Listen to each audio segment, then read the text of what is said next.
So it's the Derby this weekend. It's one of those big races that stand out on the racing calendar. And one of the reasons that I love it is I have never lost on the Derby. Sounds remarkable, but it's true. But there are also other reasons that this race is a highlight of the racing year. So the Derby for me this weekend is one of the highlights of the year for a couple of reasons. As I've just mentioned, I have never lost on it. It's a remarkable track record, and I've probably jinxed myself this year. But since I've been actively betting and trading on the Derby, I have never lost. And that's quite a remarkable record, and one that I shall be endeavouring to keep intact this weekend. But the other reason for highlighting this particular race is this was the birth of Betfair back in 2000. They launched in June 2000, and the very first market that they offered up was the Oaks. So this is a sort of pivotal moment for me every time this year, because it allows me to look at and reflect on what's happened in those intervening years, because it will now mean that there have been 23 years have elapsed and we were moving into year 24 of betting exchanges and Betfair being a thing. And it was a truly transformative way of betting, because up until that point, one of the issues that you'd had is that the industry had a terrible reputation. You couldn't possibly win, and if you did win, you'd be restricted and all of these sort of things. And then betting exchanges absolutely changed all of that. But the funny thing is, all these years later, I often feel like we're almost back to the year 2000. Sometimes things just don't seem to have moved forward at all. So that moment when I discovered betting exchanges nearly a quarter of a century ago was a pivotal moment within my life. And I'm forever grateful for that opportunity. And that's why the Derby is also important to me, or the Derby meeting, because obviously it's the Oaks and the Derby and all of those surrounding races. And the funny thing is, prior to bumping into betting exchanges, the prevailing narrative was it's impossible to win against the bookmaker. The bookmaker always wins, and even if you do find a way of winning it, you get banned, restricted, blah, blah, blah, blah, blah, blah, blah. I had no idea then that this narrative would still be out there today, because there's no need for it. If you have a valid betting system, you would just simply put it on an exchange. Why? Well, if you look at my record at the Derby, I've never lost at the Derby in all the time that I've been actively betting or trading on it. And I've been able to do that on a large scale. So over the intervening years, I've been able to bet millions on this particular meeting without any restriction. And that is because it's really just an intellectual battle. You have to decide what odds you want. And on an exchange, you can offer whatever odds you want. You can trade, you can do all sorts of weird, wonderful and clever things. It's the epitome of what you would do if you have a decent betting strategy, because if you're confident enough in that, you put it on the exchange, you try and put as much money through as you possibly can, and hey presto, away you go from there. And of course, you cannot do that with a bookmaker. And that was the reason that I stopped betting all those years ago, was because you would be restricted, banned, limited and all of those, and there was no way around that. Betting exchanges just allowed you to do whatever you wanted, and there were no restrictions on it whatsoever. But the fact is that when you look at a bookmaker, if you win, they lose. And they're an entertainment business, they don't want to lose. And it's more aligned to the sort of casino model. You go to a casino to get some entertainment, and you're expected to lose money. But if you find some loophole or some way around it, or you stick your fist on the roulette wheel as it spins around so you can ensure you get a black, you're going to get kicked out. And it's the same with bookmakers. That has been unchanged for all the time that bookmakers and sports books have existed, simply because, fundamentally speaking, they're funded by your losses. And if you find some clever way around paying them a fee effectively by losing, then you will get kicked out of their casino effectively. And betting exchange solved all of that problem.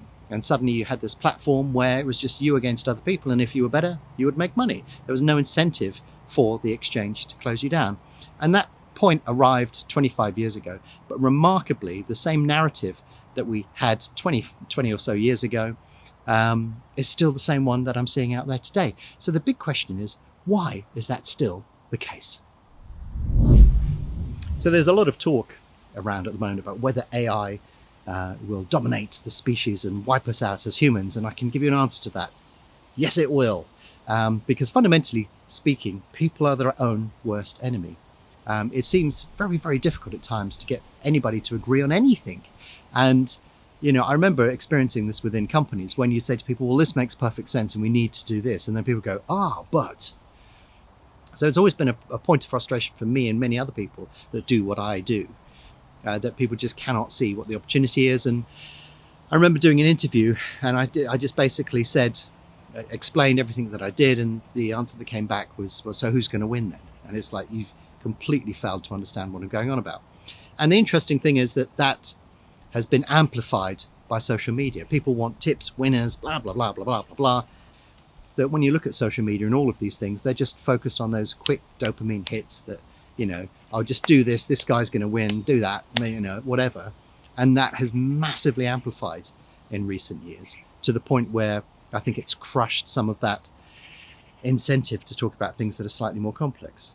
And it ends up in a big feedback loop. So, if you look at the most hit terms, if you look at Betfair trading, trading on sports and stuff like this, nobody's searching for that, but people are searching for betting, Bet365, and all of these sort of things. So when people are trying to get people's attention, that's what they talk about. They don't talk about the smaller stuff because it's just too small and too niche, and they want they want to earn money from whatever source they can, and those are the things that people are searching for, so that's what they focus on. So yeah, I think social media has amplified that dramatically, but I also think there's the corporate imperative has taken over as well. If you look at the worst case scenario for betting exchanges, over the long term you'll break even less commission. That's generally what will happen if you just have no skill whatsoever. So fundamentally speaking, if you have a bookmaker over here and a betting exchange over here, the exchange is similar to a bookmaker, but people lose much more slowly on a betting exchange, but they lose much quicker if they play slots, casino, bet into massively overround markets. So if you have the corporate imperative in place, what do you think they're going to do? Are they going to push the product that they don't make so much margin on, and it's harder to get that much money out of it, or are they just going to push people into products where they lose money quickly? So yeah, after all of this time, the opportunity is still there. I'm absolutely amazed. I thought I would be dead and buried by now. I really did think that there would be no way that I would be able to do what I have been doing to this date. It just seems quite remarkable to me. Now, different factors change. Markets become more competitive, and some markets are popular and some are in decline and stuff like that. So there's all sorts of things to take account in there. But fundamentally speaking, on Saturday I will be going out and doing the same thing that I was doing 20 odd years ago. And if you're saying, well, what are you doing, Peter? Well, I've actually produced loads of really good videos on all of the individual characteristics of all of the different things that I do. And if you watch all of those, you'll get a much better idea of the sort of thing that I'm looking for and why I'm doing that. But the funny thing is, if I produced a video now that didn't talk about that, but talked about something completely irrelevant, or semi-relevant, certainly more relevant than Betfair trading, then I'm sure it would get loads of hits and likes, and people would really get into that. But because I'm talking about something that's a niche of a niche of a niche of a subset of a niche, it probably won't get many views. Not many people will do it. And even then, it's a little bit too complicated, so people's attention span has collapsed to the point where they can't be bothered to put the effort in to do it. So where I want to leave this video really is to sort of summarize by saying, there's been a huge opportunity here for a very large number of years. Many, many people haven't taken it. And there's a number of factors behind that. The corporate imperative has driven people away from that, and people have fallen for that. Social media has shortened people's attention span to the point where people just don't seem to want to step out of that zone. People just want that instant hit. And that's the worst thing, I think, of the modern age, is that people just can't seem to think ahead and don't want to work to achieve something useful. Because the fact is, the opportunity has been fantastic over the last 2 decades plus, and there are still opportunities there, and there will be opportunities in the future. And if you can just think outside of the box slightly and away from that, all of those distractions and the corporate imperative, then there's no reason why you shouldn't be able to find those opportunities as well. It's been unbelievable for me over the last 2 decades plus, and I feel like I could go on forever. And in fact, it's just going to be old age, illness, and other things that take me away from it. The opportunity has never really stopped being there. Yes, it's changed shape and so on. But I think the thing that I'm trying to leave you with here is, if you're looking for opportunity, you will find it. And if you're looking for problems, you will find those as well. But if you keep your focus on what's important and can avoid all of that noise and distraction, then there's no reason why you couldn't do something special too.